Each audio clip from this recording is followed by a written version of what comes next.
Hello friends, welcome back to my channel. ఈ వీడియోలో మీకు 2002లో రిలీజ్ అయిన ద రింగ్ అనే హారర్ మూవీని ఎక్స్ప్లెయిన్ చేయబోతున్నాను. ఈ వీడియో చాలా థ్రిల్లింగ్గా ఉంటుంది. సో వీడియోని ఎక్కడ స్కిప్ చేయకుండా ఎండ్ వరకు చూడండి.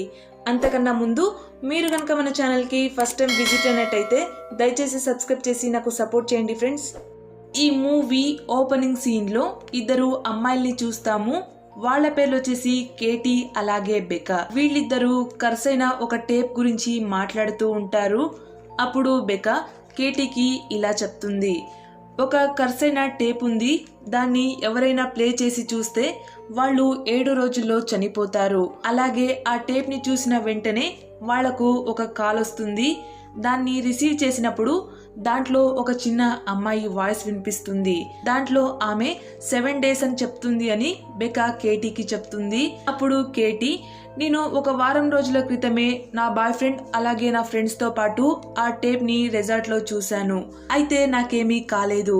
మేము ఆ వీడియోని చూసి ఈ రోజుకి సరిగ్గా 7 రోజులు, నాకేమీ కాలేదు, నేను బాగానే ఉన్నాను, అవన్నీ అబద్ధం అని చెప్పేసి ఆ రూమ్ నుండి బయలుదేరుతుంది. అలా కేటీ ఇంట్లో ఉన్నప్పుడు ఆ ఇంట్లో పారానార్మల్ యాక్టివిటీస్లు జరుగుతాయి. అలా చూస్తున్నట్టుగానే ఆ ఇంట్లో ఉన్న టీవీ అదంతటా అదే ఆన్ అవుతుంది. అది తెలుసుకున్న కేటీ భయంతోనే ఆ రూమ్ వైపు వెళ్తున్నప్పుడు ఆ రూమ్ డోర్ దగ్గర నీళ్ళొస్తున్నది గమనిస్తుంది.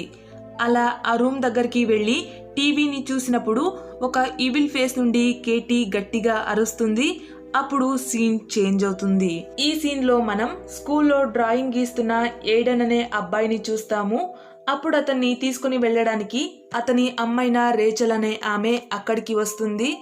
అప్పుడు అతని టీచర్ ఏడెన్ ని బయటికి పంపించి ఆమెతో మాట్లాడుతుంది. అదేంటంటే, మీ కొడుకు కొన్ని రోజుల నుండి విచిత్రమైన డ్రాయింగ్లను గీస్తున్నాడని చెప్పేసి ఆ డ్రాయింగ్లను చూపిస్తారు. అది చూసిన రేచల్ వాళ్లకు ఇలా చెప్తుంది, 3 రోజుల క్రితం ఎయిడెన్ కజిన్ అయిన కేటీ అనే ఆమె చనిపోయింది. ఆమె అలాగే ఎయిడెన్ చాలా క్లోజ్ అవ్వడం వల్ల ఎయిడెన్ చాలా డిప్రెషన్కి వెళ్ళాడు.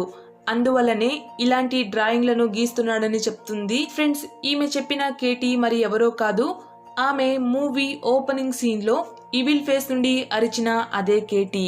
రేచల్ మాటల నుండి ఆమె చనిపోయింది అని మనకు తెలుస్తుంది. అప్పుడు టీచర్, మీరు చెప్పింది ఎయిడెన్ కజిన్ చనిపోయి 3 రోజులయ్యింది అని.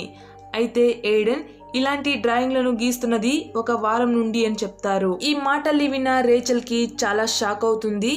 దాని గురించి ఎయిడెన్ తో మాట్లాడుతుంది. అప్పుడు ఎయిడెన్, నాకు కేటీనే చెప్పింది నేను 1 వారంలోనే చనిపోతాను అని, అందుకని ఆమె డ్రాయింగ్ ని గీశాను అని చెప్తాడు. ఇంకా నెక్స్ట్ డే వాళ్ళు కేటీ ఫినరల్ కి వెళ్తారు. అప్పుడు కేటీ వాళ్ళ అమ్మ రేచల్ తో మాట్లాడుతుంది. అదేంటంటే, నా కూతురి శవం భయంకరమైన పరిస్థితిలో దొరికింది. ఆమె చావు గురించి డాక్టర్తో మాట్లాడుతున్నప్పుడు వాళ్ళు మాకు ఇలా చెప్పారు, మీ కూతురి హార్ట్ బీట్ క్షణంలోనే ఆగిపోయి చనిపోయింది. ఈ విధంగా చనిపోయేది కేవలం వయసైన వాళ్ళు మాత్రం. చిన్న వయసున్న వాళ్ళు ఈ విధంగా చనిపోవడం చాలా రేర్ అని చెప్పారు. అప్పటి నుండి నాకు నా కూతురి చావు న్యాచురల్ డెత్ అని అనిపించడం లేదు. ఆమె చావు గురించి నేను తెలుసుకోవాలని చాలా ప్రయత్నిస్తున్నాను. కేటీ చనిపోయినప్పుడు ఆమెతో పాటు మా ఇంట్లో ఉన్నది బెకా అనే కేటీ ఫ్రెండ్. కేటీ భీకరమైన శవాన్ని చూసిన ఆమె భయంతో పిచ్చిదానిలా మారి ఇప్పుడు మెంటల్ హాస్పిటల్లో అడ్మిట్ అయ్యింది అని చెప్తుంది. తర్వాత రేచల్ కేటీ ఫ్రెండ్స్ లను వెతుక్కుంటూ వెళ్లి వాళ్లతో మాట్లాడుతున్నప్పుడు రేచల్ కి తెలిసేదేమంటే, కేటీ అలాగే ఆమె బాయ్ ఫ్రెండ్స్ తో పాటు షెల్టర్ మౌంటైన్ అనే రిసార్ట్ కి వెళ్లారు. అక్కడ వాళ్ళు కర్సైన ఒక టేప్ ని చూశారు. అదే కారణానికి కేటీ సరిగ్గా రాత్రి 11 గంటల సమయానికి చనిపోయింది. ఆమె మాత్రమే కాదు, ఆమెతో పాటు ఆ టేప్ ని చూసిన ఆమె బాయ్ ఫ్రెండ్ కూడా అదే విధంగా చనిపోయాడు. అలాగే వీళ్లతో పాటే ఆ టేప్ ని చూసిన ఇంకా 2 కూడా కార్ యాక్సిడెంట్ లో చనిపోయారు. ఆ టేప్ చూసిన వీళ్ళందరూ చనిపోయిండేది కేటీ చనిపోయిన అదే రోజు అదే సమయమైన రాత్రి 11 గంటలకు. అప్పుడు రేచల్ కేటీ చావు ఎలా జరిగింది అని తెలుసుకోవడానికి ప్రయత్నిస్తుంది. అలాగే ఆ టేప్ ని వెతకాలనుకుంటుంది. అందుకనే ఆమె ఆ రిసార్ట్ లో క్లిక్ చేసిన ఫోటోలను కేటీ ఇంట్లో చెక్ చేస్తుంది. అప్పుడు ఆమెకు కేటీ బాయ్ ఫ్రెండ్ అలాగే ఫ్రెండ్స్ ల ఫోటోలు దొరుకుతాయి. దాంట్లో ఉన్న ఒక ఫోటోలో వాళ్ళందరి ఫేస్లు చాలా బ్లర్ గా ఉండేది గమనిస్తుంది. తర్వాత ఆ షెల్టర్ మౌంటైన్ రెసార్ట్ ఎక్కడ ఉందని తెలుసుకుని అక్కడికి వెళ్తుంది. ఆ రెసార్ట్కి వెళ్ళినప్పుడు ఆమెకు అదే ఖర్చైన టేప్ దొరుకుతుంది. అప్పుడు రేచల్ దాని గురించి తెలిసినా కూడా కుతూహలంతో దాన్ని ప్లే చేస్తుంది.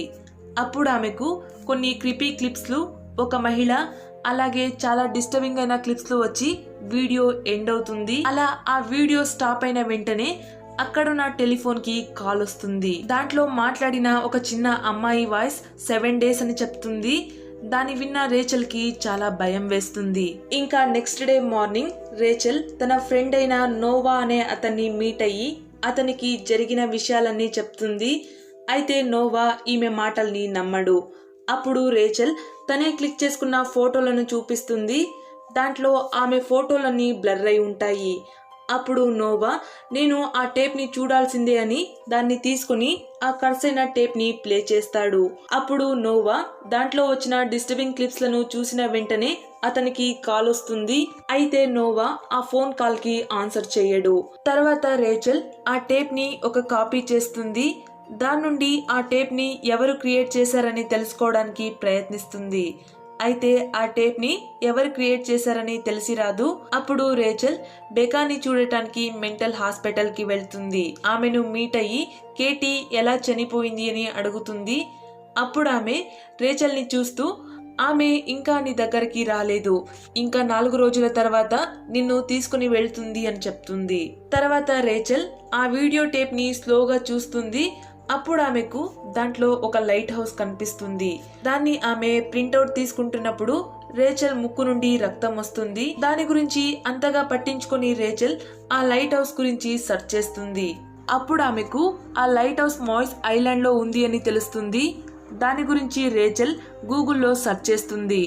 దాంట్లో రేచల్ కి ఆ టేప్ లో ఉన్న ఆ మహిళ కనిపిస్తుంది. ఆమె పేరు వచ్చేసి యానా మోర్గాన్. ఈమె ఒక హార్స్ బ్రీడర్.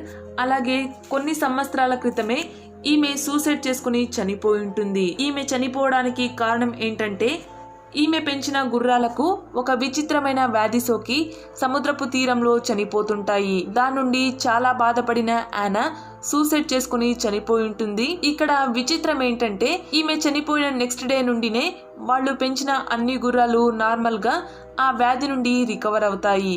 ఇటు నోవా ఒక స్టోర్ కి వెళ్ళినప్పుడు అక్కడున్న సీసీటీవీని గమనిస్తాడు. దాంట్లో అతని ఫేస్ బ్లర్ గా కనిపిస్తూ ఉంటుంది. అప్పుడు అతనికి రేచల్ మాటలపై నమ్మకం వస్తుంది. ఇటు రేచల్ కొడుకైన ఎయిడెన్ నిద్ర పట్టడం లేదని టీవీ చూడటానికి వెళ్తాడు. అప్పుడు అతనికి రేచల్ ఒరిజినల్ టేప్ ని కాపీ చేసిన టేప్ అతనికి దొరుకుతుంది. అప్పుడు ఎయిడెన్ ఆ టేప్ ని చూసేస్తాడు. అదే సమయానికి రేచల్ కి విచిత్రమైన కల వస్తుంది. లేచి చూస్తే ఆమె చేతిపై ఒక మార్క్ ఉంటుంది. తర్వాత ఆమెకు తన కొడుకు టేప్ చూసేశాడనే విషయం తెలుస్తుంది. అప్పుడు ఎయిడెన్ విచిత్రమైన డ్రాయింగ్లను గీస్తాడు. అవేంటంటే ఎప్పుడూ చూడని ఒక హౌస్, గుర్రాలు, ఇలాంటి డ్రాయింగ్లను గీస్తాడు. తర్వాత రేచల్ తన కొడుకుని పరిచయం ఉన్న వాళ్ళ ఇంట్లో వదిలేసి నోవాతో పాటు కలిసి యానా గురించి తెలుసుకోవడానికి స్టార్ట్ చేస్తుంది. అప్పుడు ఆమెకు యానా హస్బెండ్ అయిన మోర్గన్ అనే అతను ఇంకా ఆ మోయిస్ ఐలాండ్ లోనే ఉన్నాడనే విషయం తెలుస్తుంది. అప్పుడు అతన్ని మీట్ అవ్వాలని రేచల్ అక్కడికి షిప్ లో వెళ్తుంది. అలా వెళ్తున్నప్పుడు షిప్ లో ఉన్న గుర్రాన్ని చూసిన రేచల్ దాని దగ్గరికి వెళ్తుంది. ఆమెను చూసిన ఆ గుర్రానికి పిచ్చి పట్టినట్టుగా అనిపించి అక్కడి నుండి తప్పించుకుని సముద్రంలోకి దూకుతుంది. తర్వాత ఆ షిప్ మోటార్ కి తగిలి చనిపోతుంది. అప్పుడు రేచల్ మోయిస్ ఐలాండ్ కి రీచ్ అవుతుంది. యానా హస్బెండ్ వాళ్ళ హౌస్ ని తెలుసుకుని ఆమె అక్కడికి వెళ్తుంది. వెళ్లి మోర్గన్ ని మీట్ అవుతుంది. అయితే మోర్గన్ ఆమెకు ఎలాంటి విషయాలను కూడా షేర్ చేయడు. అప్పుడు రేచల్ అతనితో నేను ఆర్టికల్లో చదివిన ప్రకారం మీకొక కూతురుండాలి, ఆమె ఎక్కడా అని అడిగి ఆ కర్సైన టేప్ గురించి అడుగుతుంది. అప్పుడు కోపగించుకున్న మోర్గన్ మాకు ఎలాంటి కూతురు కూడా పుట్టలేదు అని చెప్పేసి ఆమెను ఇంటి నుండి బయటికి పంపించేస్తాడు. బయటికి వెళ్లిన ఆమె ఆ ఇంటిని చూస్తుంది. అప్పుడు ఆమెకు ఈ హౌస్ నే ఎయిడెన్ డ్రాయింగ్ గీశాడని తెలిసి అతనికి కాల్ చేస్తుంది. అప్పుడు రేచల్ ఆ హౌస్ గురించి అడిగినప్పుడు ఎయిడెన్ ఆమెకు ఇలా చెప్తాడు, అమ్మా నాకు ఆ హౌస్ గురించి తెలియదు. నా దగ్గరికి వచ్చే ఒక అమ్మాయి నాకు కొన్ని విజన్స్ లను చూపిస్తుంది. ఆ విజన్ ని చూసిన నేను ఇలాంటి డ్రాయింగ్లను గీస్తాను అని చెప్తాడు. తర్వాత రేచల్ ఆ ఐలాండ్ లోనే పుట్టి పెరిగిన డాక్టర్ ని మీట్ అవుతుంది. ఆమె ఇక్కడే ఉండటం వల్ల యానా అలాగే ఆమె కూతురు గురించి ఖచ్చితంగా ఈమెకు తెలిసి ఉంటుంది అనుకుని వాళ్ళ గురించి అడుగుతుంది. అప్పుడు ఆ డాక్టర్ రేచల్ కి ఇలా చెప్తుంది, యానాకి అమ్మ అవ్వాలనే కోరిక చాలానే ఉండేది. అయితే ఆమెకు పదే పదే అబార్షన్ అవ్వడం వల్ల ఆమె కోరిక పూర్తి కాలేదు. అలా వింటర్ హాలిడేస్ లో బయటికి వెళ్లిన యానా వచ్చేటప్పుడు ఒక అమ్మాయిని తీసుకుని వచ్చింది. ఆమె పేరే సమారా. ఆమెను యానా దత్తత తీసుకునింది. అలా యానా చాలా సంతోషంగా ఉన్నప్పుడు రోజులు గడుస్తున్నట్టుగానే యానాకి డిస్టర్బింగ్ అయిన విజన్స్ కనబడటానికి స్టార్ట్ అయ్యాయి. అందువల్ల యానాని డాక్టర్ కన్సల్ట్ చేశారు. ఈ విధంగా అవ్వడానికి కారణం సమారా. ఆమె నార్మల్ అమ్మాయి కాదు, ఆమెలో ఏదో శక్తి ఉండేది. ఆ శక్తి నుండి మా ఐలాండ్ కూడా కర్సైపోయింది. ఆమె కూడా విచిత్రంగా ప్రవర్తిస్తుండటం వల్ల సమారాని అలాగే యానాని హాస్పిటల్ కి పంపించాలని వేరే ఐలాండ్ కి తీసుకుని వెళ్లారు. వెళ్లిన వాళ్ళు మళ్ళీ తిరిగి రానేలేదు. తర్వాత మా ఐలాండ్ మొదటిలాగా నార్మల్ అయ్యింది అని రేచల్ కి డాక్టర్ నుండి తెలుస్తుంది. తర్వాత రేచల్ మళ్ళీ మోర్గాన్ ని మీట్ అవ్వడానికి వెళ్తుంది. అయితే ఆ ఇంట్లో మోర్గాన్ ఉండడు. అలా ఇంటి లోపలికి వెళ్లిన రేచల్ కి ఇంకొక టేప్ కనిపిస్తుంది. దాన్ని ప్లే చేసినప్పుడు ఆమెకు సైకియాట్రిస్ట్ సెషన్ లో ఉన్న సమారా కనిపిస్తుంది. అప్పుడు ఆమెతో డాక్టర్ మాట్లాడుతున్నప్పుడు తెలిసేదేమంటే సమారా ఏ రోజు కూడా నిద్రపోయేది కాదు అని. అప్పుడు సమారా చెప్తుంది, అమ్మ నన్ను చాలా ఇష్టపడేవాళ్ళు, అయితే మా నాన్న నన్ను ఇష్టపడేవాళ్ళు కాదు. దాని బదులుగా అతను వాళ్లతో ఉన్న గుర్రాలను ఇష్టపడేవాళ్ళు అని చెప్తుంది. ఈ సమారా జనాలకు సమస్యలను క్రియేట్ చేసే మనోభావాన్ని కలిగి ఉంటుంది. అది తెలుసుకున్న డాక్టర్ నువ్వు ఎవరికి కూడా సమస్య చేయకూడదు అని చెప్తాడు. అప్పుడు సమారా క్షమించండి, నేను ప్రతి ఒక్కరికి సమస్య కలిగిస్తాను అని చెప్తుంది. అలా రేచల్ ఆ ఫుటేజ్లను చూస్తున్నప్పుడు అక్కడికి వచ్చిన మోర్గాన్ ఆమెను కొట్టి ఆ టీవీని వాష్రూమ్ వైపు ఎత్తుకొని వెళ్తాడు. సమారా నాకు కూడా కొన్ని భయంకరమైన విజన్లను చూపిస్తోంది అని చెప్పేసి ఆ టీవీని నీళ్లలోకి పడేస్తాడు. తర్వాత దాని నుండినే ఎలక్ట్రిక్ షాక్ తగిలి మోర్గాన్ కూడా అక్కడికక్కడే చనిపోతాడు. అది చూసిన రేచల్ కంగారుగా అరుస్తున్నప్పుడు ఆ ప్లేస్ కి ఆమెను వెతుక్కుంటూ నోవా వస్తాడు. వచ్చి ఆమెకు ధైర్యం చెప్తాడు. తర్వాత వాళ్ళు గుర్రాలున్న షెడ్ కి వెళ్తారు. వెళ్లి చూస్తే ఆ టేప్ లో ఉన్న పొడవైన నిచ్చెన కనిపిస్తుంది. దాన్ని ఎక్కిన వాళ్లకు ఒక హౌస్ లాగా ఉన్న ప్లేస్ కనిపిస్తుంది. అప్పుడు వాళ్లకు ఈ ప్లేస్ లోనే సమారా ఉండేది అని తెలుస్తుంది. ఇటు సమారా రాత్రి సమయంలో షెడ్ లో నిద్రపోతున్నప్పుడు ఆమెకు గుర్రాల అరుపులు విని మెలకు అవుతూ ఉండేది. దాని సమస్య వల్ల ఆమె నిద్రపోవడాన్ని ఆపేస్తుంది. అలాగే తన శక్తి నుండి ఆ అన్ని గుర్రాలకు వ్యాధి సోకేలాగా చేసి సముద్రపు తీరంలో ఆ గుర్రాలు చనిపోయేలాగా చేసి ఉంటుంది. అలా ఉన్నప్పుడు ఆమెకు ఆ ప్లేస్ లోని ఒక వాల్ పై చెట్టులాగా ఉన్న ఒక డ్రాయింగ్ కనిపిస్తుంది. ఆ డ్రాయింగ్ కూడా ఆ టేప్ లో ఉంటుంది. అది చూసిన రేచల్ కి ఈ చెట్టుని ఎక్కడో చూశాను అనిపిస్తుంది.